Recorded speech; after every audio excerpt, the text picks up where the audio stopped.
अच्छा, आपको अभी कल तक हमने कहाँ तक कर लिया था? फंक्शन एरियाज, सेरेब्रल ट्रैक्ट्स, ये वाला हम पढ़ रहे थे ना, पाथवेज पढ़ रहे थे हम, गैंग्लिया हम, जो कि हमने पढ़ लिया था, पर हम इसको पढ़ रहे थे। सेरेब्रल ट्रैक्ट्स, सेरेब्रल ट्रैक्ट से हमने इसको समझा था कि ये एक तरह के पाथवेज हैं। पाथवेज क्या है? जैसे पाथवेज हमने अभी तीन तरह के न्यूरॉन्स पढ़े थे, एफरेंट, इफरेंट एंड रिले। तो ये उनके लिए एक तरह का ट्रैक्ट का काम करते हैं। कौन? सेरेब्रल ट्रैक्ट्स जो होते हैं। ये न्यूरल पाथवेज है that are located in the brain and spinal cord, central nervous system के। ठीक है, यहीं से ही वो न्यूरॉन्स का आना और जाना बनाया जाता है। ठीक है, और कैसे वो आपस में एक दूसरे से कनेक्टिविटी बना के रखे, ये उसके लिए बनता है। आप यहाँ पे डायग्राम में एक चीज अच्छे से देखेंगे।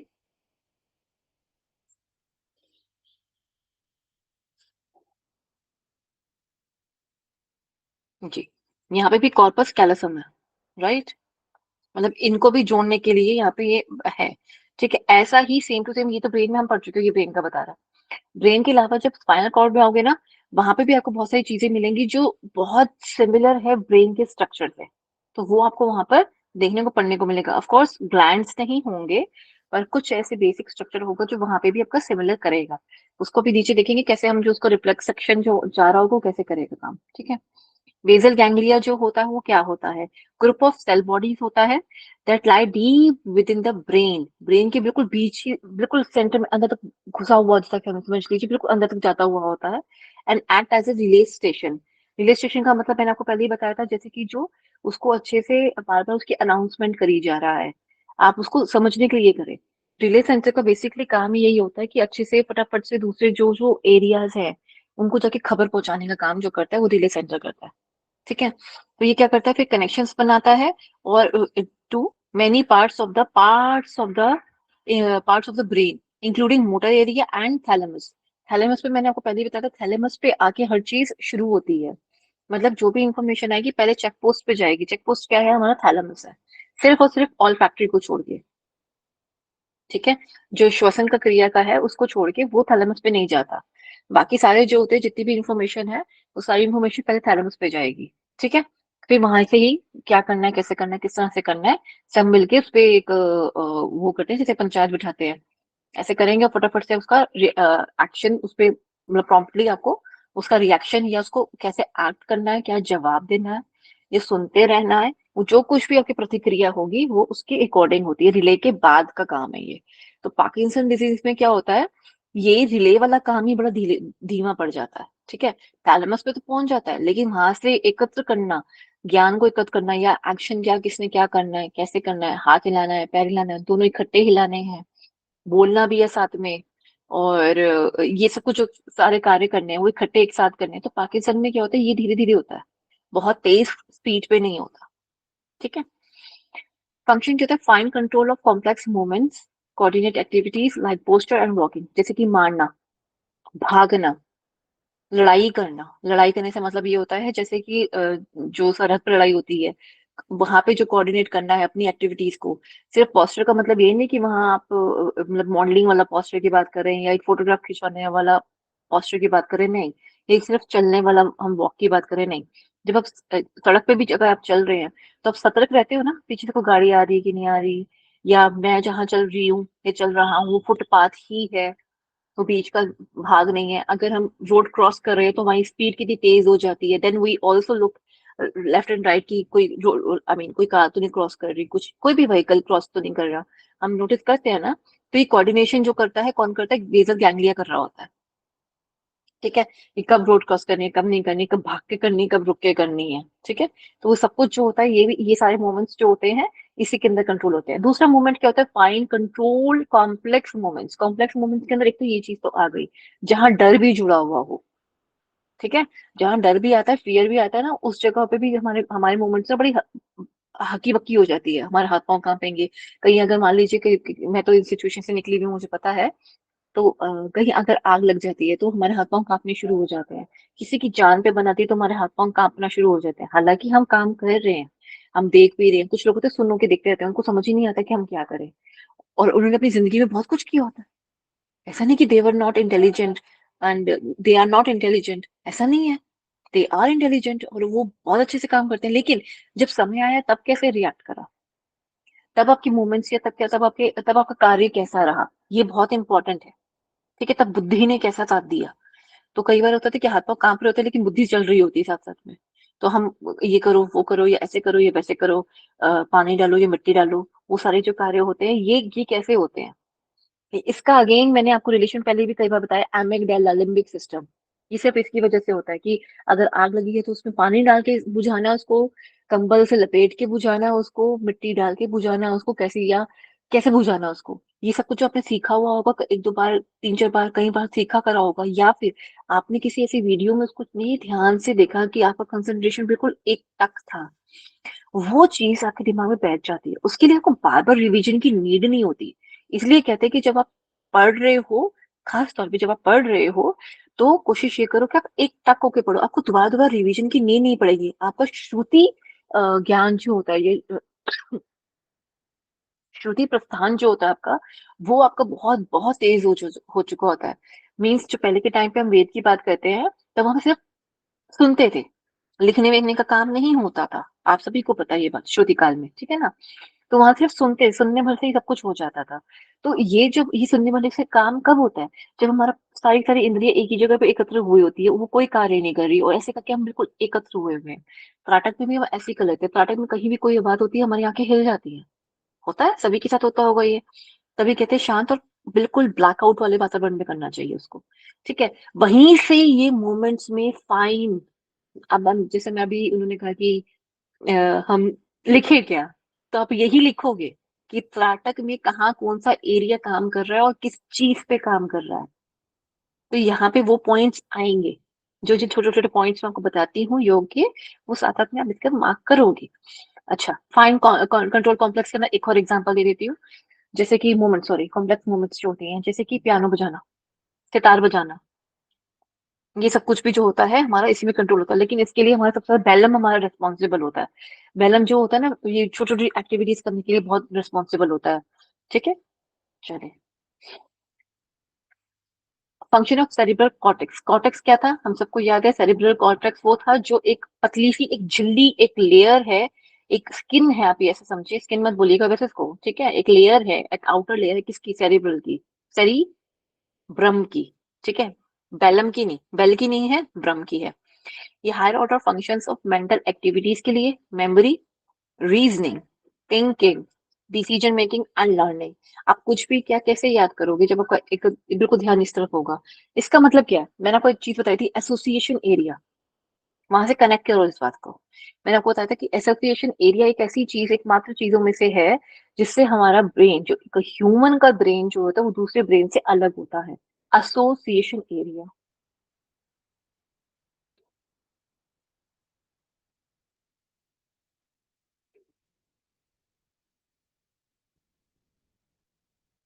ये लिखिए, ठीक है। ये चीज क्या करता है, एसोसिएशन एरिया, ये कनेक्टिविटी का काम करता है। करोड़ साल पुरानी कोई याददाश्त थी उसको भी कनेक्ट करेगा। करोड़ साल से मतलब ये है कि कोई बचपन में कभी कुछ देखा था उस बात को भी याद करेगा। आप बचपन में अपने किसी एक अपने टीचर से मिले थे, उन्होंने वहीं तक पढ़ाया था, फर्स्ट क्लास सेकंड क्लास तक पढ़ाया था। अब आपके खुद के बच्चे हो गए और आप दादा दादी बन गए, दादा दादी नहीं, बहुत ज्यादा हो जाएगा। आपके खुद के बच्चे हैं अभी इस टाइम पे, वो विवाह के लिए योग्य हो चुके हैं। तो आप और जब अपने टीचर से दोबारा आपका एकदम से आप टकराए, आप मिले उनको, आपने देखते पहचान लिया, ये एसोसिएशन एरिया की वजह से हो रहा है।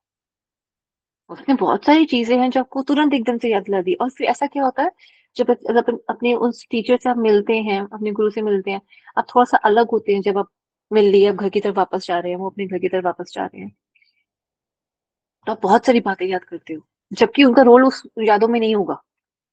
बस स्कूल की कुछ बातें याद आ जाएंगी, एक बार हमने क्या करा, हम ऐसे दोस्त गए थे, हमने ये करा वो करा। एक बार क्या हुआ, मैंने होमवर्क नहीं किया था, टीचर कोई और थी उस टॉपिक में, वो जो बात बता रहे हो आप, सिचुएशन बता रहे हो जो आपको याद आ रहा है, वो सिचुएशन कुछ और है, लेकिन उस इंसान ने आपको बहुत कुछ याद दिला दिया। तो वो एसोसिएशन पे आकर टच कर गए, कहीं ना कहीं उन सारी बातों को टच कर दिया। अब एक से एक के बाद एक के बाद एक के बाद एक के बाद एक, तो ऐसी चीजें बहुत सारी टकरानी शुरू हो जाती हैं। कई बार एक जो प्यारे मजनू होते हैं या मजनूइयां होती हैं, उनको क्या होता है, मैं तो नहीं चाहूंगी उस एरिया में, उस एरिया में हम लोग इकट्ठे बैठ के बातें करते थे, हम मिले थे, हम उस एरिया में मुझे जाते हुए कुछ होता है। वो ये जो कुछ होता है ना, वो पुरानी बातें याद आती है, वो यहीं से आती है याद है। वो गुलाब का फूल दिया था, वो ये दिया था, वैलेंटाइन डे बनाया था हमने, ये करा था, केक काटा था। कुछ भी जो सब कुछ होता है ना, वो सब कुछ यहीं से याद आता है उनको, मजनू मजनियों को। ठीक है। तो वो यहाँ से बाहर निकलने का जो उनका तरीका है, यहीं से होता है। आप जितना ज्यादा आप त्राटक करोगे, जितना ज्यादा प्राणायाम करोगे, इन चीजों को टच कर पाओगे,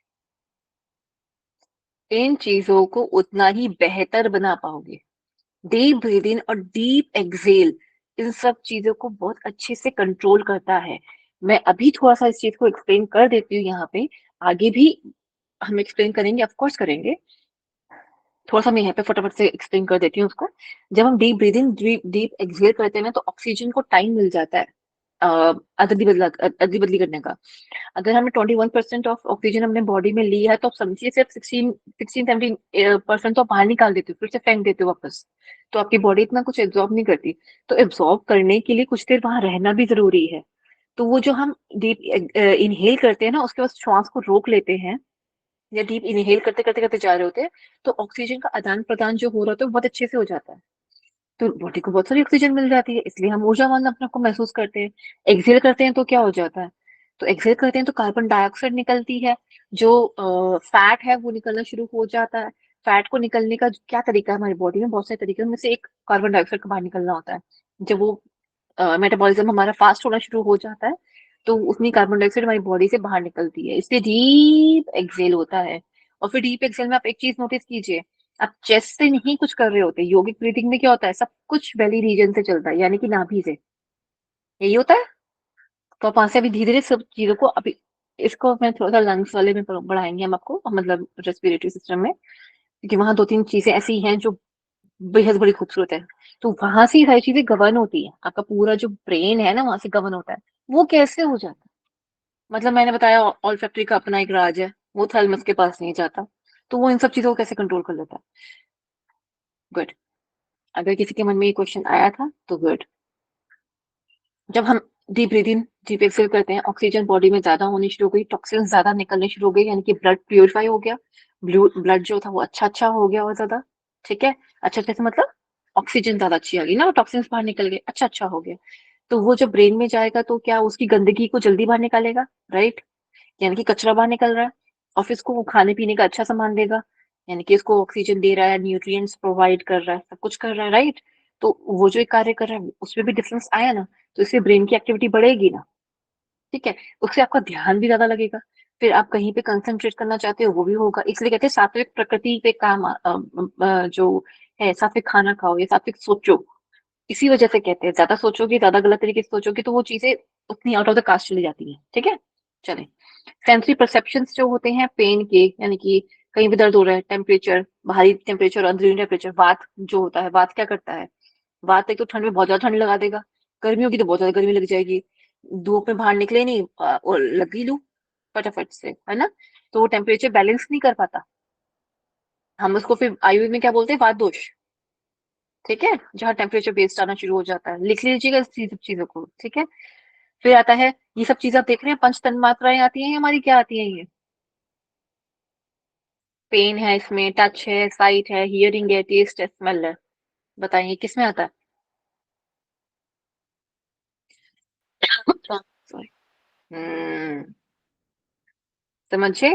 और यही को हम कैसे कंट्रोल करते हैं? पतंजलि योग सूत्र में तो कहा है कि हाँ आप आसन कीजिए, अपनी बुद्धि को यम नियम का पालन कीजिए, फिर आसन कीजिए, है ना।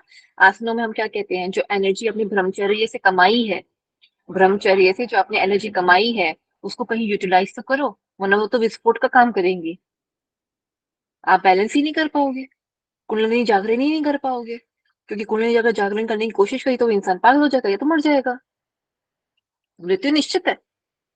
अगर एनर्जी को बैलेंस करना नहीं आया, उसको कहीं एक सही जगह पे लगाना है, उसको नहीं आया, और उससे जो अच्छी एनर्जी मिल रही है उसको स्टोर करना नहीं आया, तो यही होगा ना। अगर आप कांच की चीज, बड़ी डेलिकेट चीज लेकर आए हैं घर में, बहुत महंगी है, बहुत महंगी है और बहुत सुंदर भी है, उससे आपकी घर की शोभा बढ़ेगी, सब कुछ होगा। लेकिन आप उसकी केयर नहीं करोगे तो क्या वो बच पाएगी? उसको एक सही जगह पे नहीं रखोगे तो क्या वो बच पाएगी? नहीं। उसको लाते हुए में ही अगर आपने कुछ हानि पहुंचा दी, उसकी पैकेजिंग ठीक से नहीं रखी, तो क्या वो बच पाएगी? नहीं बच पाएगी। ऐसे ही एनर्जीज के साथ होता है, वो उसका क्षीण होना निश्चित है, अगर आपने उसको ठीक से अपनी बॉडी में नहीं रखा, स्टोर नहीं करा तो। तो ब्रह्मचर्य जो होता है पहले तो वो लाने का काम करता है, फिर वो बुद्धि भी देता है साथ साथ में, आपको प्रज्ञावान भी बनाता है। उस बुद्धि में क्या होता है, फिर आपको वो समझ आ जाता है कि उसका उसको उसको रखना कहाँ पर है, कैसे रखना है उसको, उसको संजो के कैसे रखा जाए। और जो उसकी एक्स्ट्रा जो कहते हैं ना बाय प्रोडक्ट्स जो उसके हैं, कुछ बाय प्रोडक्ट्स तो बहुत अच्छे होते हैं, जैसे मैंने आपको बताया था कि हल्दी जो है बाय प्रोडक्ट है, मतलब कि प्राइमरी प्रोडक्ट नहीं है, सेकेंडरी प्रोडक्ट में आता है। तो ऐसे ही एनर्जीज के भी कई सारे होते हैं, ठीक है। और इसी एनर्जी की वजह से, ये मार्क कीजिएगा, इन्हीं एनर्जीज की वजह से हार्मोनल जो यानी कि ग्लैंडुलर जो हमारे बॉडी का जो हमारा ग्लैंडुलर सिस्टम होता है उस पर हमारा कंट्रोल आता है, ए। बी, फिर हम डीएनए लेवल तक जाते हैं, यानी कि न्यूक्लियस को टच कर जाते हैं। न्यूक्लियस तक हमारी एनर्जी को इतना स्टोर हम करते हैं। न्यूक्लियस में सेल के अंदर क्या होता है, माइटोकॉन्ड्रिया, ठीक है, जो मेन उसने एनर्जी पका के रखनी होती है, उसमें मैंने एनर्जी स्टोर करके रखी, बहुत अच्छे से स्टोर करके रखी। अब ये एनर्जी कहाँ जाके यूज होती है, न्यूक्लियस में जाके यूज होती है। न्यूक्लियस में आके क्यों यूज होती है, वहाँ डीएनए है, डीएनए में क्यों यूज होती है, क्योंकि उसको रेप्लीकेट करना है, उसको म्यूटेट करना है, उसको डबल होना है, उसको उसको बढ़ना है बार बार, तभी तो नए नए सेल्स बन रहे होते हैं, लेकिन ब्रेन में तो बन नहीं रहे होते। तो ब्रेन में ये ऊर्जा जाके क्या करती है, ब्रेन में जाके ये ऊर्जा जाती है डीएनए में, और इन डीएनए से क्या फर्क पड़ता है, ये आपकी पूरी बॉडी की जहां जहां सेल्स दोबारा बन रहे होते हैं ना, उनको एक तो रेगुलेट करता है, उनके घोड़ों की जो एक होता है ना, तान खींच के रखता है, ठीक है। दूसरा क्या होता है, जो सिद्धियां प्राप्त करते हैं ना वो यहीं से होती है। जो सिद्धियां प्राप्त करते हैं ना हम, कि छोटे हो गए, बड़े हो गए, मोटे हो गए, और बिल्कुल पतले से हो गए, या रूपांतरण हो गया किसी चीज में, किसी का बल हमने ले लिया, किसी की मन की बातें हमने पढ़ ली, तारों में जो हम वो तीसरा जो पाठ पढ़ते हैं, विभूति पाठ पढ़ते हैं, उसमें जो सब कुछ है वो कहाँ से हो रहा है, वो इन सब चीजों तो हो रहा है, ठीक है। और कठोपनिषद में हमें इन सेंसरी परसेप्शन के ऊपर तो कंट्रोल करने के लिए भी कहा है ना, पहले इंद्रियों, फिर तन मात्रों पे, फिर लास्ट में जाके इस पे कंट्रोल करते हैं। पहले हम अपनी किस पे, सेंसरी पे कंट्रोल करते हैं, सेंसरी पे, ये सेंसरी परसेप्शन है। सेंसरी फर्स्ट जो आती है, इंद्रियां जो आती है, जो हमारी आंख, नाक, कान, मुंह है और त्वचा है, इन पे जो है पहले हम इस पे कंट्रोल करते हैं, फिर धीरे धीरे इसके सेकेंडरी लेवल पे आते हैं, ठीक है, ज्ञान इंद्रिया, कर्म इंद्रिया, ज्ञान इंद्रिया, देन तन्मात्रा एंड ऑल, ठीक है। नीचे से क्रम ऊपर जाएगा, सांख्य दर्शन वाला, ठीक है। देखिए यहाँ पे भी यूज हो रहा है, ठीक है। फिर आता है control voluntary muscular movements of the body, यानी कि जो मेरा वॉलंटरी कंट्रोल है, जो मेरा अपना खुद की स्वयं इच्छा का जो काम है, वो भी यही कंट्रोल करता है। ये सब कर कौन रहा था, हम क्या पढ़ रहे थे, बेसल गैंग्लिया, सेरिब्रल कॉर्टेक्स पे, बेसल गैंग्लिया, गैंग्लिया ये सब चीजों को हेल्प करता है, लेकिन जो असली फंक्शन है सेरिब्रल कॉर्टेक्स का, वो ये वाला हम समझिए एसोसिएशन वाला एरिया हम पढ़ रहे थे, ठीक है। डायनसेफ्लॉन, ठीक है, इसमें क्या क्या आता है, कौन कौन से इसके अंदर पार्ट्स इंक्लूड है, centrally located with in the brain, centrally पहले आएगा, सेंट्रली लोकेट करता है, brain sitting at the top of the brain stem के ऊपर आता है, अबव द मिड ब्रेन से ऊपर, एंड अंडर द सेरिब्रम, ठीक है, अंडर द सेरिब्रम। आप इसमें जब टॉपिक पढ़ोगे तो आपको अच्छे से आ जाएगा, ये डेफिनेशन जनरली आ भी जाती है, डेफिनेशन ही पूछ लेता है ऐसे क्या है, ये क्या चीज है, डायनसेफ्लॉन है, क्या है, कैसे है, यहाँ से भी पूछ लेता है, इसलिए इस लाइन को याद कर लीजिएगा। एक बार नीचे समझ जाओगे तो अपने आप ऊपर वाली लाइन याद हो जाएगी, ठीक है। थैलेमस आता है इसके अंदर, ठीक है। The thalamus is a small structure, छोटा सा स्ट्रक्चर है within the brain, located just above the brain stem के ऊपर बैठा हुआ thalamus. The primary function of the thalamus is to relay motor and sensory signals to the cerebral cortex, यानी कि cortex, यानी कि पहले तो थैलेमस पे आया, जैसे मैंने कहा कि हर चीज की चेक पोस्ट कौन है, थैलेमस है, थैलेमस ने जाके सबको बताना होता था ना, कि आ जाओ, कौन कौन सा ब्रेन, कौन कौन सा लोग किसको क्या काम करना है, आ जाओ जाओ जाओ जाओ। तो मेन अनाउंसमेंट का काम जो करता है वो ये करता है, करा इसने, मोटर और सेंसरी की दोनों के बीच में बताया इसने, पहले मोटर जो सिग्नल आए मोटर की, उसको बताया, उसको रिले करवा दिया, अब उन सब ने मिलके एक डिसीजन लिया कि ये करना, वो करना है, या ये याद करना है, या वो वाला याद करना है, या ये याद था, ऐसा कुछ भी, जो कुछ भी करना था या जो कुछ भी होना था, उन सबकी एक इंफॉर्मेशन दी सेंसरी से, उस सॉरी उल्टा बोला मैंने, पहले सेंसरी से आई, फिर मोटर से बाहर की तरफ जाएगी इंफॉर्मेशन कि आपने क्या एक्ट करना है, ठीक है, थोड़ा सा गलत बोल दिया, सेंसरी से थैलेमस, थैलेमस ने अनाउंसमेंट करी, रिले करा, फिर मोटर ने मोटर जो एरिया था हमारा, मोटर सिग्नल से उन सब ने वो सारी जो इंफॉर्मेशन थी वो गैदर करी सबसे मिलकर, और फिर जाके भेज दी उस पर्टिकुलर अंग पे या ऑर्गन पे, टारगेट ऑर्गन पे। Target organ is different from the organ where you receive the signals, यानी कि सेंसरी ऑर्गन से जो अगर इंफॉर्मेशन आई है, जरूरी नहीं है कि वही आपका टारगेट ऑर्गन हो जहां मोटर एरिया भेजेगा या मोटर सिग्नल्स जाएंगे। सुना है आपने कानों से किसी को गाली देते हुए, तो हाथ आपके चलते हैं, कान नहीं चलते, तो टारगेट एरिया अलग हो जाता है। ओके, ये टारगेट ऑर्गन अलग हो जाता है। ठीक है, फिर आता है नेक्स्ट, मैम एक बार हाइपोथैलेमस। क्या होता डेफिनेशन वापस से बता दीजिए ना। है? ये सेंट्रली लोकेटेड वाली। Yes ma'am. जी, सेंट्रली लोकेटेड मीन्स बीच में है वो, ब्रेन के। और ये कहाँ बैठा हुआ है? ब्रेन स्टेम से, ब्रेन स्टेम के ऊपर, above the mid brain. Brain stem के ऊपर है और थोड़ा सा अबव है, किससे? मिड ब्रेन से, अंडर द सेरिबेरम। मैं आपको यहाँ पे ना थोड़ा पिक्चर से दिखाऊं तो ज्यादा बेहतर है।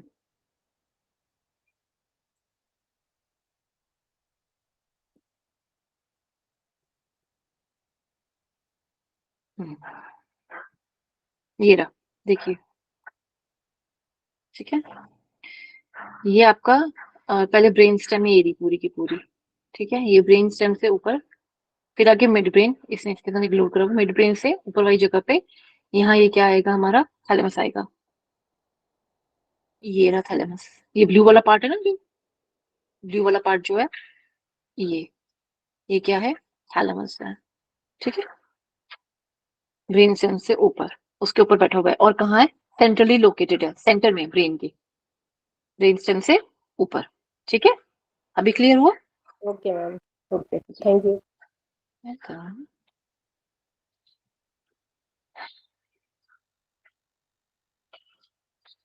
जी, हाइपोथैलेमस जो होता है, it lies just below the thalamus, thalamus के नीचे है, इसलिए इसको हाइप, किसी ने कुछ कहा,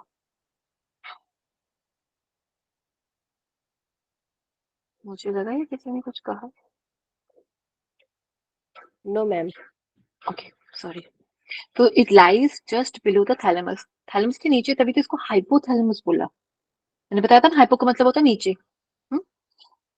प्लीज मुझे आज रिमाइंड करवाइएगा, मुझे मैसेज कीजिएगा एक बार, कि जो कीवर्ड से, जो प्रीफिक्स और सफिक्स थे, मैंने आपको कहा था इसकी एक लिस्ट मैंने आपको देनी है, तो मैं आपको लिस्ट दे दूंगी एक बार। ठीक है, क्योंकि इससे काफी कंफ्यूजन आप लोगों की दूर हो जाएगी। ठीक है, याद करने में काफी आसानी होती है।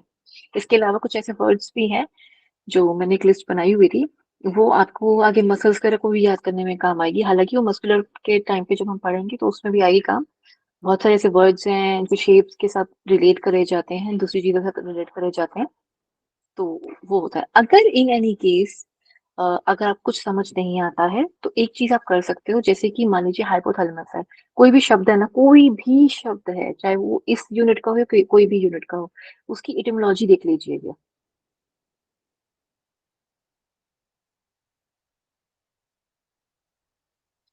इटिमोलॉजी में क्या होता है, वो वर्ड को तोड़ के बता देता है कि ये एक शब्द निकला कहाँ से, संस्कृत से है, लैटिन से है, ग्रीक से है, और जब ये इस शब्द का उस भाषा में उसका मीनिंग क्या है, और धीरे धीरे करते करते ये कैसे ये शब्द ये वाला बन गया, ये एग्जैक्टली वही का वही शब्द है। ठीक है, तो ये इसकी एटिमोलॉजी, जो जो वर्ड्स आपको कभी समझ नहीं आते, मैं आगे के लिए भी कह रही हूँ, एनाटॉमी में थोड़े ना काम आएगा हमेशा, जो मेरे नोट्स हैं वो और किसी में तो काम नहीं आएंगे इतने, है ना?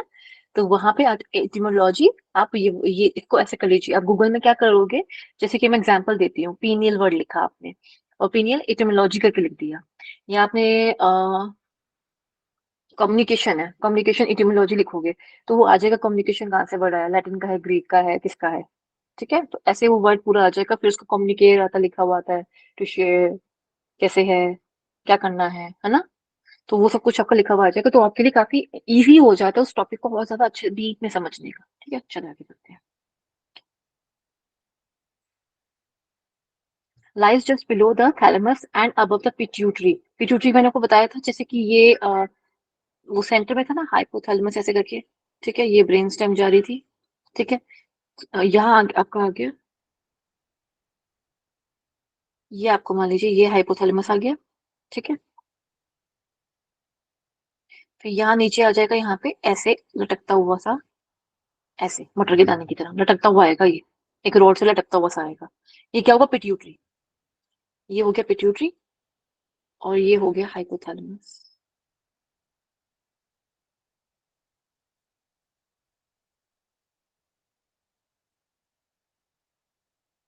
ये हो गया हाइपोथैलेमस। ठीक है, ऐसे हो जाएगा।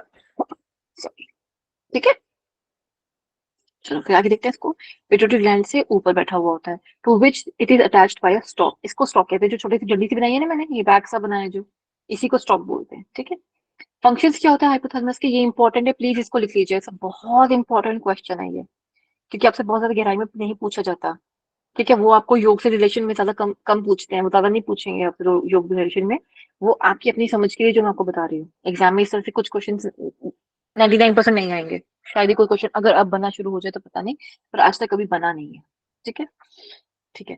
फिर फंक्शंस क्या होते हैं इसके, एपेटाइट को और सेटाइटी को। ये हमने लास्ट टाइम भी हमें देखा था कि भूख प्यास यानी कि संतुष्टि को हम कैसे, जो हमें संतुष्टि देती है ना कि हाँ बस अब और नहीं, हाँ बहुत मजा आ गया बस और नहीं खाना, वो हो गया। और अब खाना है, भूख लगी है, दोनों को दिखता है कौन, हाइपोथैलेमस। यानी कि किसी को अगर मोटापा है तो हाइपोथैलेमस को कंट्रोल करे। वो कैसे कंट्रोल करेगा फिर हाइपोथैलेमस को, deep breathing, deep breath out और त्राटक, इनसे काफी कंट्रोल आता है, बहुत ज्यादा कंट्रोल आता है। फिर हमारी मुद्राएं आती हैं, प्राणायाम होते हैं बहुत सारे, जो इन सब चीजों को कंट्रोल करने में काफी हमें हेल्प करते हैं। ठीक है।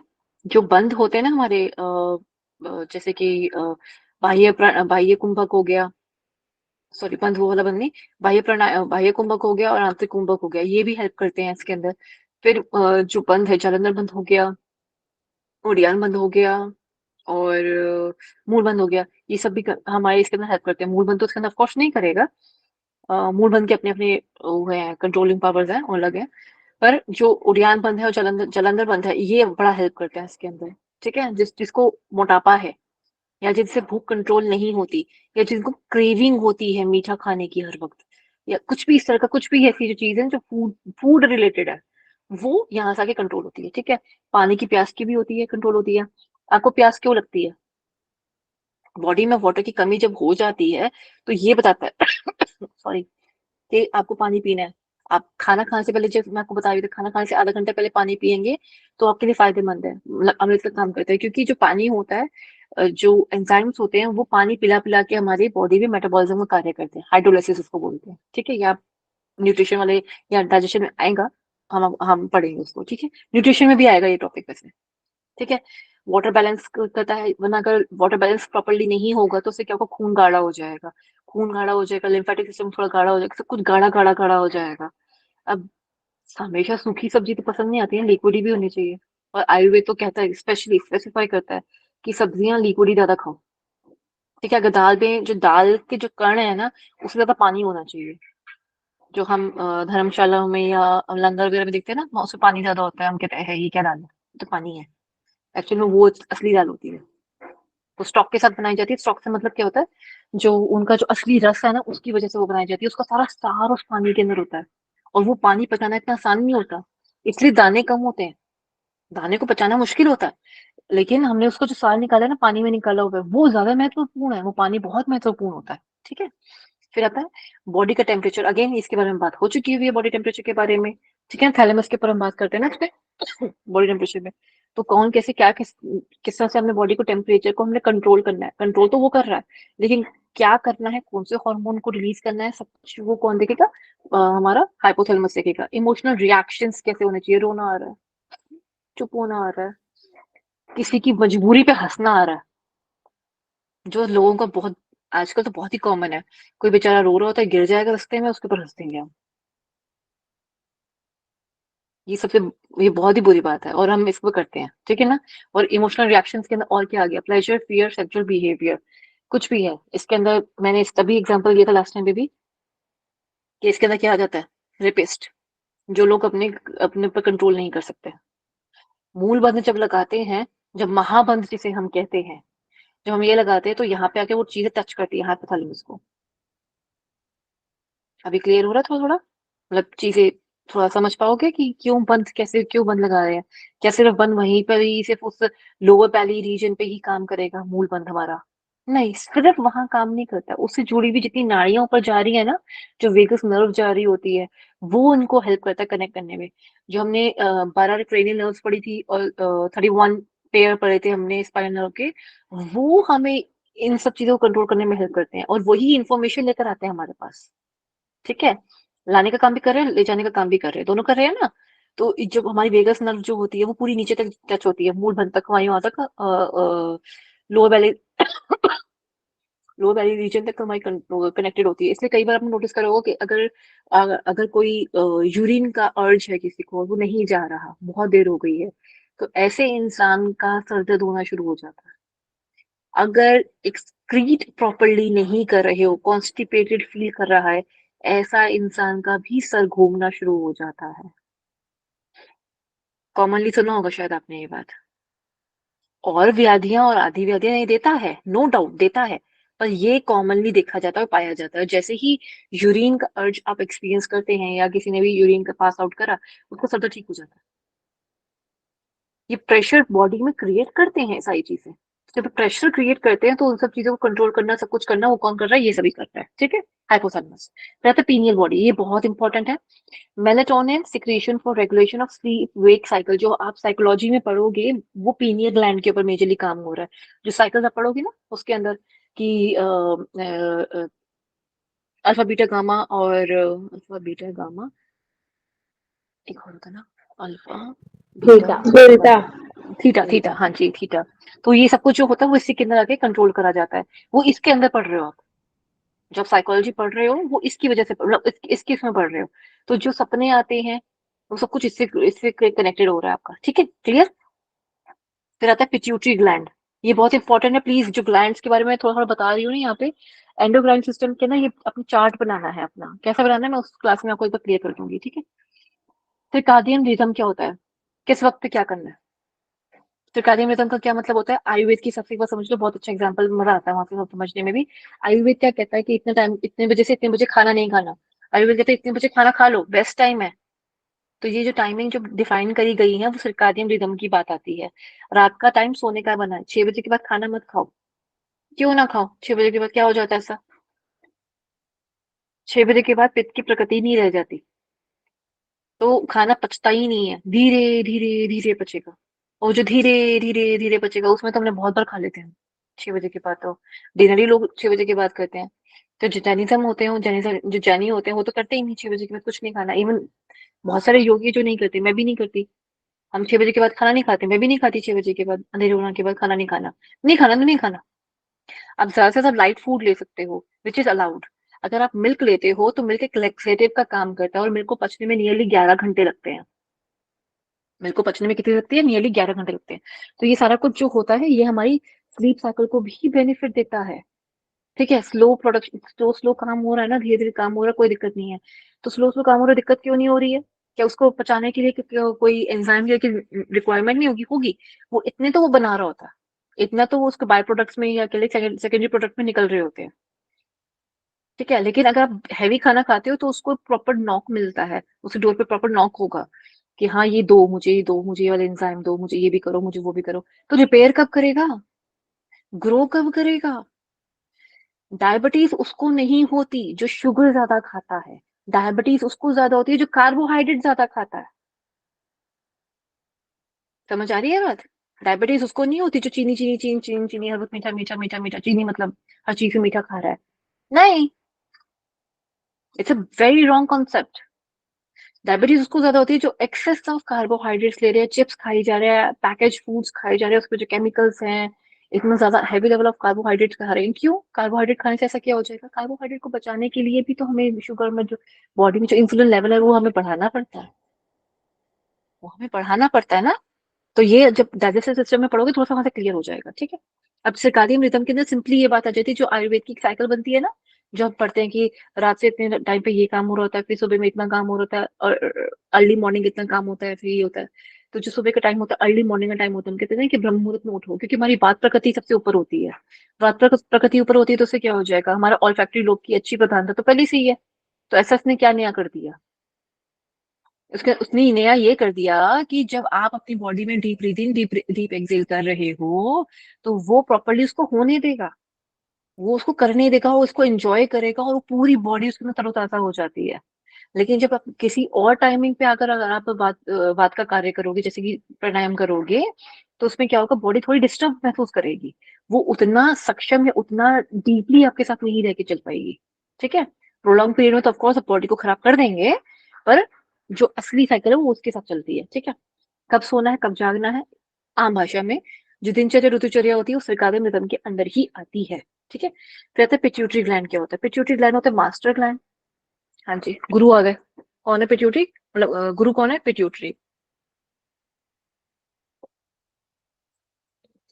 सॉरी। जो पिट्यूटरी ग्लैंड है refer as a master gland because it monitors and regulate many bodily function through the hormones। इसके अंदर एक और चीज समझो।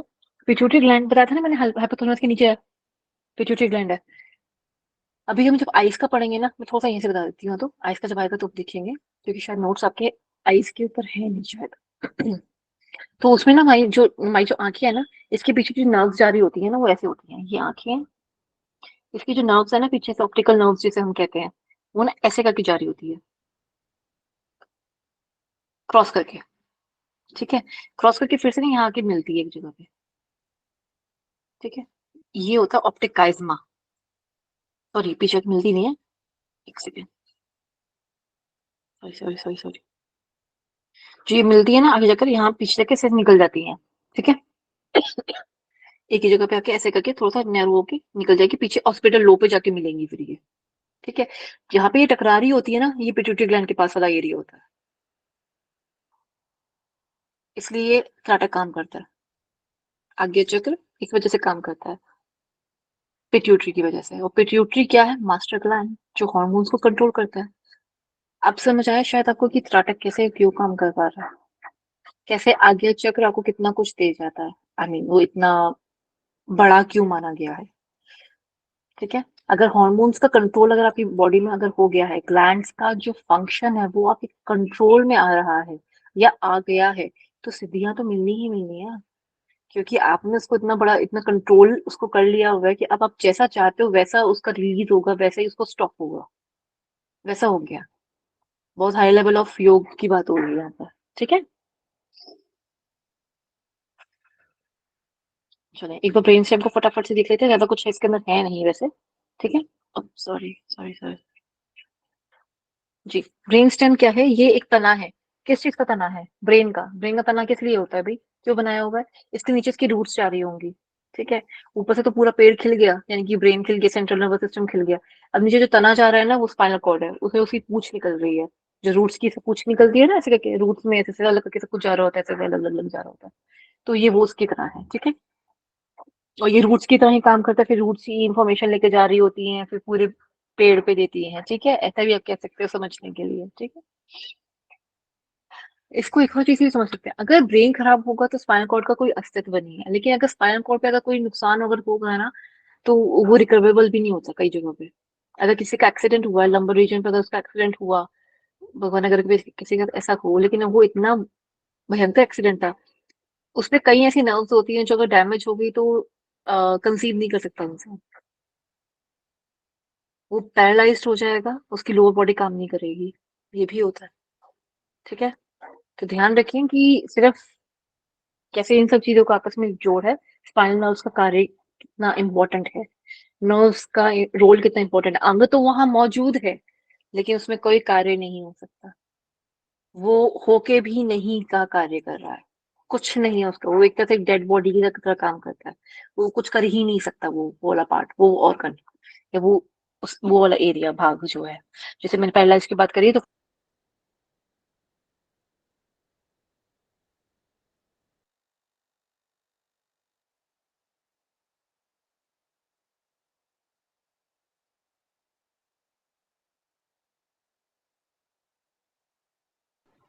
वॉइस नहीं आ रही मैम। मैम म्यूट हो गया आपके साइड से और स्क्रीन भी चली गई।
सॉरी, फिर से लास्ट क्लास की तरह प्रॉब्लम आ रही है।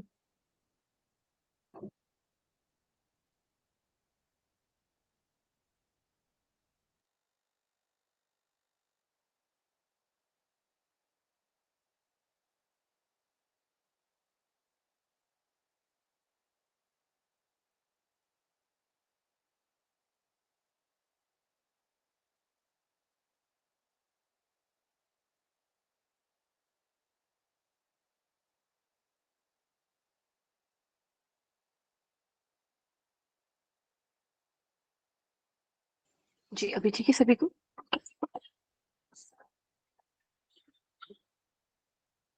प्लीज़ बताएँ कि मेरी आवाज़ आ रही है कि नहीं आ रही? यस मैम, आ रही है। हमारी थैंक आवाज you so much. Last time की तरह फिर से कुछ हुआ था इसके अंदर।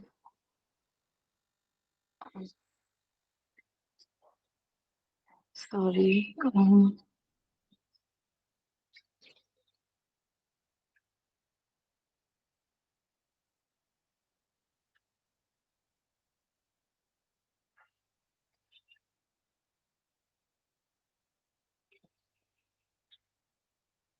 जी, प्लीज़ क्षमा चाहूँगी बीच में रुकावट के लिए।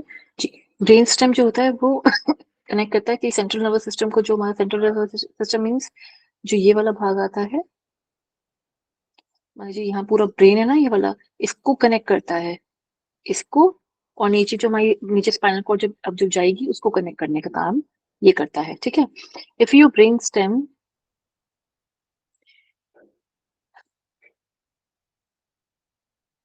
sorry, your brain stem sends signals from your brain to the rest of your body. जो ब्रेन स्टेम होती है वो ही कार्य कर रही थी, वो बीच में एक कनेक्शन का काम कर रही है ना, तो यही क्या करती है, जो भी सिग्नल्स हैं ब्रेन स्टेम ले जाने का काम करती है to the rest of the body, ठीक है? तो कहता है it controls the subconscious body functions. Subconscious body functions, इस चीज को भी ध्यान रखिए, बहुत इंपॉर्टेंट वर्ड है वैसे। For for your own life, like जो आप आगे जाकर पढ़ोगी ना, जैसे मंत्र कैसे काम कर रहे होते हैं, ये बचपन से लेकर अब तक जो कार्य करते आ रहे हो, सबकॉन्शियस बॉडी या सबकॉन्शियस माइंड में जो स्टोर हुआ होता है वो यहीं पे आता है। जो चीजें याद करी हुई है, एक होता है कि आप अभी करंट सिचुएशन में चल रहा है, जो पास्ट से सीखा फिर वो कहाँ जाएगा, वो इन सब चीजों में आके स्टोर हो रहा होता है, तो ये वो कनेक्शन का काम करता है। इसी की वजह से हमारे फटाफट हम आंसर कर पाते हैं बहुत सारी चीजों का, ठीक है? एक छोटा बच्चा तो रिएक्ट नहीं कर पाएगा ना किसी चीज पे, कैसे करना है वो तो डर जाएगा, बस दूर खड़ा हो जाएगा। लेकिन उसको कैसे करना है, क्या कार्य करना है, वो नहीं कर पाएगा। एक भोला भाला इंसान, इनोसेंट इंसान नहीं कर पाता ना, जिसने बहुत प्रैक्टिस करी होती है, बहुत ज्ञान लिया होता है, वही कर पाते हैं, राइट? फिर आता है फंक्शंस लाइक रेस्पिरेटरी रेट। इसके अंदर एक और चीज क्या होती है, ऑटोनॉमिक का काम भी करती है। ऑटोनॉमिक का काम क्या हो गया, रेस्पिरेटरी हो गया, सॉरी रेस्पिरेटरी रेट जो होता है, कितनी गति में आप इनहेल कर रहे हो, कितनी गति में आप एक्सहेल कर रहे हो, सब कुछ, ठीक है? फिर मेंटेन करता है हार्ट रेट को। हार्ट रेट क्या होता है, कितनी देर में कितना पंप कर रहा है, मतलब कि कितनी देर लगा रहा है ब्लड लाने में और कितनी देर लगा रहा है ब्लड को बाहर भेजने में, ठीक है? ये जो प्रेशर है उसको, जो उसका जो रेट है, सॉरी, तो ये मेंटेन करता है, प्रेशर नहीं रेट मेंटेन करता है। फिर ब्लड प्रेशर जो होता है बॉडी में, ब्लड प्रेशर इससे मतलब क्या हुआ, कितनी तेज गति से वो आ रहा है, ठीक है? जैसे कि जो लोग नमक ज्यादा खाते हैं, हम कहते हैं ना कि उसका ब्लड प्रेशर हमेशा हाई रहता है। जो लोग चाय पीते हैं उनके साथ भी होता है। मैंने बताया था कि चाय क्या नुकसान करती है, ये भी मैंने आपको बताया था कि चाय वही नुकसान करती है कि वो टॉक्सिन्स को बाहर निकलने देती है। वो टॉक्सिन्स की प्यारी, उनका उनका रखवाली करने वाली होती है चाय जो होती है, टॉक्सिन्स की रखवाली करती है, ठीक है? वो उनको बाहर निकलने देती, वो उनको अंदर बैठा के रखती है, बचा के रखती है शैतान को आपकी बॉडी के अंदर। तो शैतान जो अगर बॉडी में रहेगा तो धीरे धीरे पनपेगा, बढ़ेगा। और जब शैतान बड़ा हो जाता है तो क्या रूप ले लेता है, आतंकवादी का रूप लेता है। और आतंकवादी जो होता है वो क्या करता है, फिर नष्ट ही करता है, हाहाकार भी मचाता है पूरी बॉडी में। तो इसलिए टॉक्सिन्स को अपनी बॉडी में इकट्ठा ना होने दें, ठीक है ना? ये बहुत ही कॉमन कॉन्सेप्ट है, हम सब जानते हैं। चाहे अगर हम कोई भी कहानी कुछ भी उठा ले, सब ये देखते हैं ना कि एक छोटा सा कोई था, व्यक्ति था, जिसके अंदर बहुत ज्यादा उसको प्रॉब्लम थी, या मतलब बहुत नेगेटिव सोच का या क्रूर सोच का था वो। अगर उसको वहीं उसी वक्त खत्म कर दिया जाए तो बेहतर होता है ना। उसको पनपने दिया जाएगा तो क्या होगा, कल को पूरे राज्य को या पूरी दुनिया को नुकसान पहुंचाता है, यही होता है। सेम ऐसे ही हमारी हमारी बॉडी में भी होता है, ठीक है? Reflex for vomiting. हम जो वॉमिटिंग करते हैं तो वो कौन सिग्नल दे रहा होता है, जब हम टंग पे जब कुंजल क्रिया करते हैं, तो टंग पे जब हम रब करते हैं, मसाज करते हैं, उससे वॉमिटिंग का जो एक स्टिमुलस मिलता है, वो यहीं से मिल रहा होता है इसको, मतलब ये रिएक्ट करता है उसके ऊपर, ठीक है। कॉफिंग, कि हमें खांसना है जैसे मुझे, ठीक है। फिर स्नीज यानी कि छींकना है, अराउजल यानी कि फॉर सेक्सुअल अराउजल जो होते हैं उनके लिए, सेक्सुअल एक्टिविटीज के लिए। फिर कॉन्शियसनेस, स्लीप वेक साइकिल्स, मुझे अभी इस टाइम पे उठना है, इस टाइम पे नहीं उठना है, मुझे बहुत नींद आ रही है। ये सारे काम जो होते हैं हमारी इसकी वजह से होते हैं, इसलिए क्या कहते हैं, सिर, गर्दन और कमर सीधा। कई जगह पे कहा जाता है काया सीधा करना, जो श्रीमद् भगवद गीता में कहा गया है। और कई जगह पे कहा जाता है वक्ष स्थल को सीधा, सिर कमर गर्दन, ठीक है ना। सॉरी, सिर गर्दन कमर, या कहेंगे अ, अ, वक्ष तल को बोलते हैं कईयों में, ठीक है ना। इससे जो ये चीज आपकी स्ट्रेट हो जाती है, जब सर्वाइकल स्ट्रेट हो जाता है ना, नेक का पार्ट स्ट्रेट हो जाता है, तो ब्रेन स्टेम पे वो असर करता है। अगर आगे की तरफ झुका रह गया तो ये कनेक्टिविटी थोड़ी दब जाती है। दब जाती मीन्स जो नीचे वाला भाग के जो ये वाला साइड का जो नर्व्स होंगी वो दबनी शुरू हो जाती है थोड़ी सी, इसलिए वो पूरा कार्य नहीं करती। फिर हम जब स्ट्रेट बैठे ना, सब कुछ बिल्कुल सीधा सीधा हो जाता है। इससे इनको जो इनकी नर्व्स है वो प्रॉपरली अपनी जगह पे अलाइनमेंट होती है, कोई दब नहीं रही होती, इसलिए हर चीज अच्छे से कर पाते हैं हम, और अच्छे से वो जो ऑक्सीजन ली या कुछ भी हमें जो कुछ भी हम सोच रहे हैं कार्य करना चाहते हैं, उस चीज में हमारी सतर्कता बनी रहती है, अवेयरनेस बनी रहती है, और वो चीज ज्यादा जल्दी रेप्लिकेट करती है। आप डिफेंस में देखेंगे कोई भी ऑफिसर ऐसे नहीं होता, ये ऐसे नहीं होगा, ये ऐसे नहीं होगा, कोई स्लाउच नहीं करता, किसी भी एंगल से स्लाउच नहीं करते हुए। तभी तो इतने अवेक रहते हैं वो, बिल्कुल अटेंटिव रहते हैं, हमेशा अवेक रहते हैं। If you see the best finest doctor, वो हमेशा स्ट्रेट होंगे। योगी हमेशा स्ट्रेट मिलेंगे, फाइनेस्ट डॉक्टर हमेशा सबको स्ट्रेट मिलेंगे, उनकी कमर गर्दन बिल्कुल सीधी मिलेगी आपको हमेशा, नोटिस कीजिएगा। बीमारी के चलते कोई एक अलग हो बात, उसको मत लीजिएगा बात को, पर वो जब तक अपने नॉर्मल अवस्था में है वो बिल्कुल स्ट्रेट मिलेंगे आपको। फाइनेस्ट डॉक्टर इंडिया में या वर्ल्ड में कहीं भी आप देखेंगे, वो स्लाउच करते हुए कभी नहीं मिलेंगे, क्योंकि वो स्लाउच करेंगे तो उनको तो समझ ही नहीं आएगा करना क्या है, जान बचानी है या खून देना है, दवाई देनी है, क्या करना है, कुछ समझ नहीं आएगा, वो बहुत हौच हो जाएगा। तो इस वही बेसिक कैरेक्टरिस्टिक आप नोटिस करेंगे तो, ठीक है। चलिए आए मेनेजेस, मैंने आपको बताया था मेनेजेस जो होती है वो 3 तरीके की लेयर होती है, टिश्यू की बनी हुई होती है। कपाल जो होता है, खोपड़ी जो होती है इसके अंदर से शुरू हो जाती है, इसके अंदर मतलब कि जो कवर है, खोपड़ी वाला भाग है, उसको हटा दो। अब जो ब्रेन आ गया ना, उसके अंदर की जो लेयर है ये सेरेब्रल कॉर्टेक्स के ऊपर होती है, ठीक है। The brain and the spinal cord completely surrounded by 3 layers of tissue. The meninges lying between the skull and the brain, between the vertebral foramina. Foramina क्या होता है? Vertebral foramina होता है गड्ढा, वर्टिबल फॉर्मिना, जो वर्टिबल कॉलम हमारा बन सके उसका जो गड्ढा होता है उसके अंदर भी पाई जाती है, मीन्स जो स्पाइनल कॉर्ड होती है उसके ऊपर भी ये तीनों लेयर पाई जाती हैं। ये मैं उस टाइम पे समझाना चाहती थी कि कुछ चीजें आपको मिलेंगी जो ब्रेन की भी हैं और नीचे स्पाइनल कॉर्ड में सेम रिपीट हो रही है स्ट्रक्चर में, ये उनमें से एक है मेनेजेस की, ठीक है। तो जो मेनेजेस ब्रेन में है वही मेनेजेस स्पाइनल कॉर्ड में पाई जाएंगी, ठीक है। फिर आता है इसमें कौन कौन सी है, ड्यूरा, आर्कनॉइड और पाया, ठीक है। Dura and arachnoid masters are separated by potential space, the subdural space। इतना मत समझना, ये ज्यादा दे दिया इन्होंने आपको, ये ज्यादा दे दिया। पहले आता है ड्यूरा, देन आता है arachnoid, देन आता है पाया। पाया मतलब प्यारी प्यारी माँ, आप ये समझो जो गोद में बड़ा प्यार करती है। ड्यूरा मतलब स्ट्रिक्ट वाली माँ, ठीक है। मैटर का मतलब माँ होता है यहाँ पर, ठीक है। मैटर का मतलब ही माँ है, होता है। I think it's a Greek word. और जो ड्यूरा होता है मीन स्ट्रिक्ट, पाया मीन सॉफ्ट और बहुत ही सेंसिटिव। एरेक्नॉइड बीच का है, इसका तो ऐसा कोई वो नहीं है, वो ये मेन न्यूट्रिशन प्रोवाइड करने का काम करता है एरेक्नॉइड, ठीक है। इन दोनों के बीच में एक स्पेस होता है, सब ड्यूरल स्पेस बोलते हैं उसको, वैसे ये चीज याद करने की जरूरत नहीं है, ठीक है। नहीं, ये बस दोनों के बीच का सेपरेशन बता रहा है, एक लेयर से दूसरी लेयर के बीच में जो एक डिफरेंस है उसको पोटेंशियल स्पेस बोलते हैं, और वो सबड्यूरल स्पेस के नाम से जानी जाती है, ये उसको ये कहना चाह रहे हैं यहाँ पर ये याद करने की चीज नहीं है आपके लिए, ठीक है। द एरेक्नॉइड एंड द पाया मैटर्स आर सेपरेटेड बाय सब एरेक्नॉइड स्पेस, जो चीज है containing the cerebro spinal fluid, ये इंपॉर्टेंट है। CSF क्या है, ये CSF इसी नाम से आ जाएगा, ये क्वेश्चन आया हुआ है कि CSF जो होता है उसकी फुल फॉर्म क्या है, cerebro spinal fluid. Cerebro mean cerebral, spino मतलब स्पाइनल, सेरिब्रो स्पाइनल फ्लूइड, उसके बीच का द्रव्य, वो द्रव्य जो एक्चुअल में इनको न्यूट्रिशन देने का काम करता है, इनसे टॉक्सिन्स लेने का काम करता है, ये जो सारे काम करता है वो ये करता है। फिर उसके बाद पीछे न्यूरोग्लियल सेल्स भी आते हैं, आपको याद होगा। वो न्यूरोग्लियल सेल्स और ज्यादा प्रोटेक्शन प्रोवाइड करते हैं, तो वो सब कुछ न्यूट्रिशन वगैरह जो कुछ भी होगा उसको लेंगे उसमें से, और टॉक्सिन्स जो होगा उसको आगे से उससे बचाने की कोशिश करेंगे उससे, ठीक है। फिर मेनिंजेस आ गई, ये देखिए स्कल है पहले यहाँ पर, मेनिंजेस स्कल, मेनिंजेस कैसे है, स्कल है ये, फिर ड्यूरा मैटर आई, फिर एरेक्नॉइड आई, ड्यूरा पहले, फिर एरेक्नॉइड, फिर सब एरेक्नॉइड स्पेस, इसके बीच में ऐसे करके जा रही होगी ये जगह, ऐसे ऐसे करके जाती है ये, ठीक है। ये भी अगेन तरीके आपके समझने के लिए, अभी नीड नहीं थी इसके अंदर, क्यों दिया इन्होंने, इससे ज्यादा हो जाता है ये, तो तब रिक्वायरमेंट होती है कि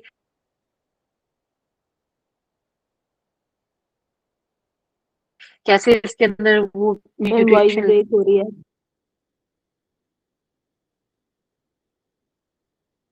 ले रहे हैं और दे रहे हैं, सब कुछ जो होता है। और जो मेनिंजाइटिस जिसको होता है ना, वो इसी एरिया की वजह से। प्लीज बताइएगा कि ठीक है कि नहीं, अभी ठीक है। Yes ma'am. Thank you. ठीक है, फिर पाया मैटर, फिर ब्रेन आता है, ठीक है। तो जो ये एरेक्नॉइडल स्पेस होता है ना, यहीं पे मेनिंजाइटिस की जो प्रॉब्लम होती है ना, जो इन्फेक्शन या प्रॉब्लम जो हो जाती है, वो यहीं इन्हीं की वजह से होती है, ठीक है।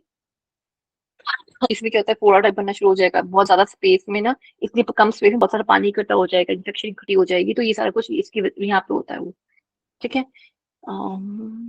इसमें कुछ ऐसा है, चल देखना एक और।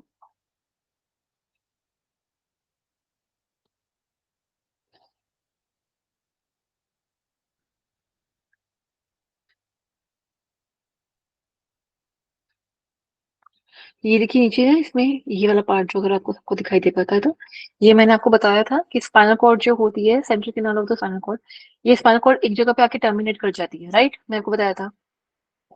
क्वाड्रिया इग्नुमा बोलते हैं इसको, और फाइलम टर्मिनेट इसको यहाँ पे बोला इन्होंने। यहाँ से जब ये जा रही है ना, फर्स्ट लंबर रीजन में ऐसा होता शुरू होता है, तो जब ये यहाँ पे जा रही होती है, पहले तो ऊपर आके स्टॉप हुई, अब यहाँ से इसकी गाय, सॉरी, घोड़े की पूंछ के समान सब कुछ निकलना शुरू हो जाता है। तो जो पॉइंट था जहां तक वो निकल रहा था, जहाँ पे सारी स्पाइनल नर्व्स जो खुद से निकल रही थी, ठीक है, उससे कनेक्टेड थी, अब क्या है, बहुत सारी गुच्छे में, अब बाहर या पेल्स में नहीं निकल रही, अब नीचे से पूरी ऐसे ऐसे इसका कह लो कि बरस रही हो जिस तरह, ऐसे नीचे की तरफ निकल रही है, तारे निकल रही हैं बहुत सारी। तो ये वो जगह आ जाती है यहाँ पे, termination of spinal cord from the first lumbar vertebra, ठीक है। फिर सैक्रम में जो होता है ना, सैक्रम में इसके पार्ट से बाहर निकल रही है, यहाँ से निकल रही है, यहाँ से निकल रही है, यहाँ से निकल रही है। तो बीच में जो होता है ना, बीच में स्पाइनल कॉर्ड नहीं होती, वो सिर्फ नर्व्स ही होती है, ठीक है। फिर कोकिक्स होता है, जो हम सुषुम्ना नाड़ी की बात करते हैं ना एक तरह से, वो आप यहाँ ये सब जो, सॉरी, कुंजल की जो नहीं, कुंडलिनी की बात करते हैं, तो वो ये इन्हीं की बात करते हैं। इसमें जो एनर्जी वहां स्टोर हुई होती है ना, ये हम बहुत सारी नर्व्स को टच भी नहीं कर पाते, वो अपने कार्य तो कर रही होती है, लेकिन जब हम पद्मासन या कोई भी सिद्धासन लगा के बैठते हैं, जिस तरह से हम बैठते हैं, उसमें ये चीज ना बिल्कुल, एक तो हमें सीधा होकर बैठना होता है, ठीक है।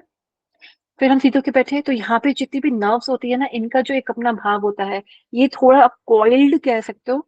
वो कॉइल्ड से मतलब यहाँ पे ये होता है कि हम उसकी एनर्जीज को प्रॉपरली इंटीग्रेट नहीं कर पा रहे, वो बिखरी हुई है, ठीक है। तो जैसे ही मैंने उसको इंटीग्रेट करा ना, तो वो भी अपने में सिर्फ सीधी हो जाएंगी, ऐसे करके वो सीधी हो जाएंगी। जैसे ही वो सीधी हो गई ना, बिल्कुल टेढ़ी मेढ़ी नहीं है, अब इधर उधर नहीं जा रही, कुछ भी नहीं हो रहा, तो वो जो एनर्जी है वो वहां एकत्र होनी शुरू हो जाएगी। वो जैसी एकत्र हो जाएगी ना, एक एक पॉइंट पे आके इकट्ठी हो जाएगी। अभी तक क्या था, ये बिखरी हुई थी, इधर उधर जा रही है नर्व्स की वजह से। तो जैसे सारी नर्व्स ने मिलकर अपनी सारी एनर्जी को इकट्ठा कर लिया, यानी कि एकता में अनेकता में एकता आ गई जब, तब ये यहाँ पे जो कोइल्ड एनर्जी जो होती है, कुंडलिनी जागरण, कुंडलिनी एनर्जी जो होती है, वो स्ट्रेट हो जाती है, और वो फिर ऊपर तक जाती है, ठीक है। ये वो चीज है समझने के लिए। डायसेक्शन करोगे तो कुछ नहीं दिखेगा, कोई कॉइल्ड वॉइल्ड, कोई सांप वहां नहीं बना हुआ बैठा हुआ, कोई मुंह में अपनी पूंछ लेकर नहीं बैठा हुआ सांप। डायसेक्शन करोगे कुछ नहीं दिखेगा ऐसा, सिर्फ एनर्जी की भाव बोलन है।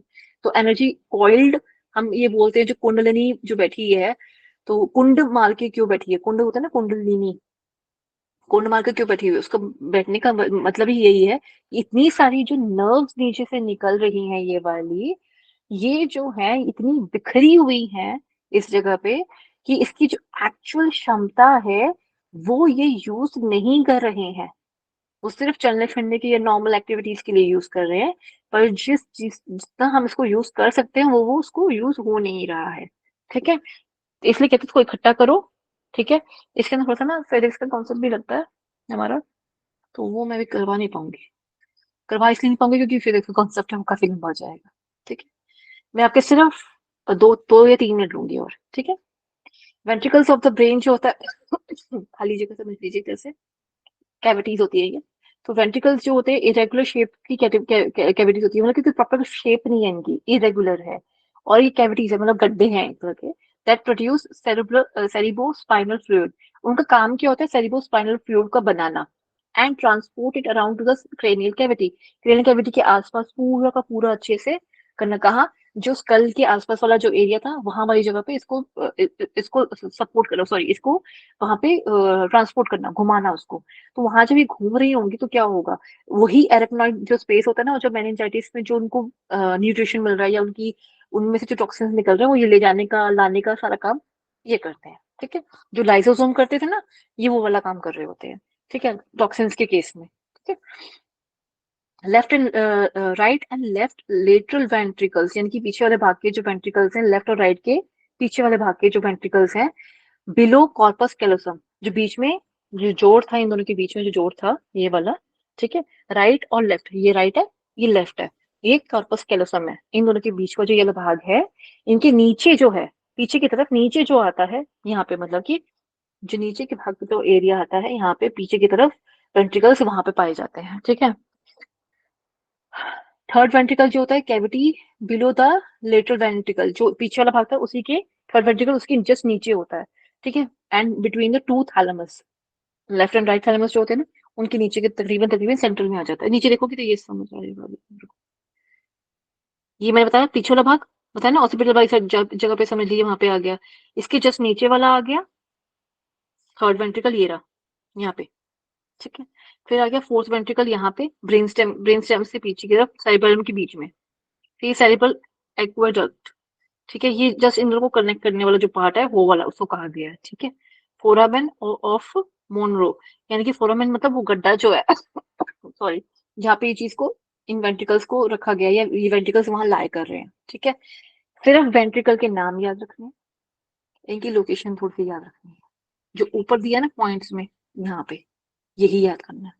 यहाँ से वेंट्रिकल से क्वेश्चन आया हुआ है। ठीक है, याद कर लीजिएगा, वेंट्रिकल मतलब क्या है, गड्ढे। ठीक है, ये हम पढ़ेंगे वेंट्रिकल वर्ड कहाँ पे यूज होता है, कोई बताएगा मुझे? ये कहीं और भी यूज होता है अगर किसी ने पहले थोड़ी सी बहुत एनाटॉमी पढ़ी है तो। वेंट्रिकल वर्ड वहां पे भी यूज हुआ हुआ है। हाँ जी, करेक्ट। तो ये वेंट्रिकल का मतलब अब याद रहेगा, रूम, एक गड्ढा, एक कैविटी। ठीक है, या एक वेसल की तरह इसको आप कह सकते हो, वेसल नहीं एग्जैक्टली बोलोगे पर हाँ आप इसको कह सकते हैं। ठीक है, पहला वाला याद आ गया। ठीक है, बिलो कार्पस कैलोसम, फिर थैलेमस के नीचे वाला जो आ गया थर्ड, फिर फोर्थ आ गया बिलो द सॉरी सेरिबेलम और पॉन्स के बीच में। अब यहाँ से याद करो ये चीज को, सेकंड पहले इसको याद करना, फर्स्ट इसको याद करना। ठीक है, फिर उसके बाद इनका रिलेशन इसी जगह पे बनाना आगे, कैविटी बिलो उसके नीचे, फिर cavity below the third ventricle. ठीक है, फिर सेरिब्रोस्पाइनल फ्लूइड जो था वो मैं आपको बता चुकी हुई हूँ, एग्जैक्टली हमारा ब्लड की तरह होता है सीएसएफ। तो डिफरेंस क्या होता है एक भी दिख लेते इसको।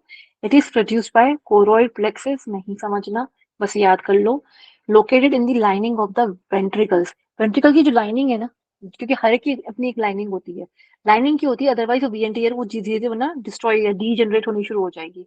तो हर एक की अपनी एक लाइनिंग होती है। इसको हम कफ की तरह भी समझ सकते हैं, जो कफ होता है ना, कफ हर एक की लाइनिंग का काम करता है पित्त कभी लाइनिंग का काम नहीं करेगा, वात कभी लाइनिंग का काम कभी नहीं करेगा। तो लाइनिंग का काम कौन करता है, वात पित्त कफ के हिसाब से कफ करता है। तो ये हल्की सी पतली सी एक झिल्ली बना लीजिए, एक लाइन लेयर होती है, जैसे कि हम केक बनाने लगते हैं तो केक का जो पैन होता है उससे पहले हम ग्रीसिंग करते हैं ना बटर की। तो वो जो कार्य होता है, मतलब वो जो चीज है, वो जो लाइनिंग है वो ये लाइनिंग की तरह काम करती है। ठीक है, it produce by the choroid plexus, choroid plexus कहाँ पाया जाता है, ये उसी में ही है, एल्कनाइट वाले में ही है। ठीक है, नहीं समझना, रहने दो। ठीक है, लोकेटेड इन दी लाइनिंग, सिर्फ नाम याद रखो। ये कुछ है। ठीक है, प्लेक्सिस का मतलब होता है जुड़ाव, गुच्छा, आप ऐसे याद कीजिए। ठीक है, कहते हैं located in the lining of the ventricles, ventricle की लाइनिंग पे ये लोकेटेड होता है, surrounded by the cuboidal epithelial cells. Epithelial cells को आप फिर भी याद रख सकते हो, क्यूबॉइडल एपिथेलियल सेल्स जो है, ये वैसे क्वेश्चन इतना डीप में कभी नहीं पूछा पर आप सिंपली ये कह सकते हो कि प्रोड्यूस्ड बाय कोरोइड प्लेक्सिस होता है, ये आप याद कर सकते हो। और उसके अंदर फिर आप ऐड कर लीजिएगा कि सेल्स हम पढ़ चुके थे एपिथेलियल सेल्स के बारे में, तो अब आपके लिए इतना मुश्किल नहीं रहेगा। तो आप ये क्यूबॉइडल एपिथेलियल सेल्स जो होते हैं उनसे ये घिरा हुआ होता है। और जो प्लाज्मा होता है is filtered from the blood by the epithelial cells to produce CSF.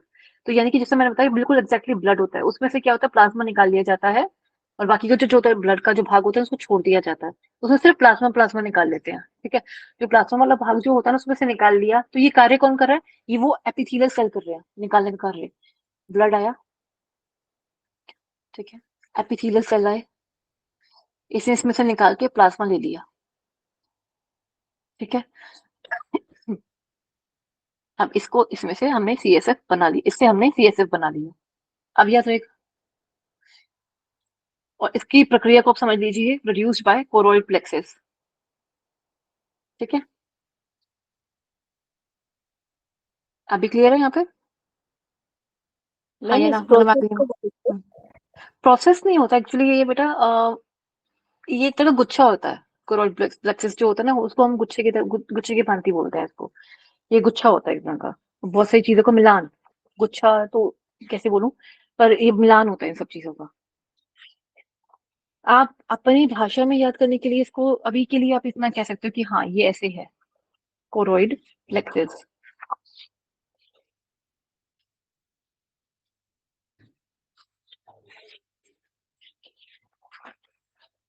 अभी मैं देख लूं थोड़ा सा आगे और है कि नहीं।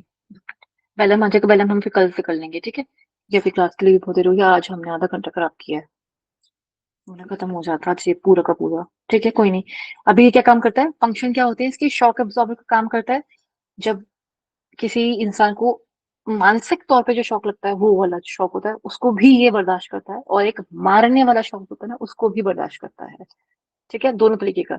एक होता है जब हम किसी बच्चे को या हम खुद भी जब हम शवासन करते हैं, सॉरी शीर्षासन करते हैं, विपरीत करनी करते हैं, वो भी एक तरह का शौक होता है। अगर धीरे धीरे जाओगे तो शौक का काम नहीं करेगा, लेकिन अगर झटके से जाएगा तो शौक का काम करेगा। इसलिए कईयों को होता है ना चक्कर आ रहे हैं, हमें चक्कर आ रहे हैं, बस बर्दाश्त नहीं हो रहा। कईयों को आप देखेंगे कि कपालभाति करते हैं तो उनको चक्कर आ जाते हैं। उसके रीजन बहुत सारे हैं, एक रीजन नहीं है, उसके बहुत सारे रीजन है। ब्लड प्रेशर हाई हो जाता है, सब कुछ हो जाता है, वो काफी सारे रीजन है, तो उसको सिर्फ एक चीज के साथ मत जोड़िएगा। पर वो शॉक जो होता है एब्जॉर्ब करने का कार्य जो करता है वो ये करता है। अच्छा, कई लोग डांस करते हैं उसमें पूरी केसेस सर हिलाते हैं, तो डांसिंग टाइम पे जो हमें यूज होता है वो ऐसा शॉक की तरह जो काम होता है। अगर कोई बहुत टाइम से डांस कर रहा है तो उसकी हैबिट बन गई है ना, अब तो उसकी इंद्रियों में आ गया, सॉरी उसके अंदर समाहित हो चुका हुआ है, उसके अंदर उसके सेल्स के अंदर। तो तब नहीं वो परेशान करेगा, लेकिन स्टार्टिंग स्टेज में जब स्लोली स्लोली चीजें सीख रहे होते हैं तब ये सब चीजें काम आती है, शॉक एब्जॉर्बर काम करती है। ठीक है, और ये ऐसा नहीं है कि जब डांस कर रहे हैं तब ये सब चीजें काम नहीं करेंगी, करेंगी तब भी।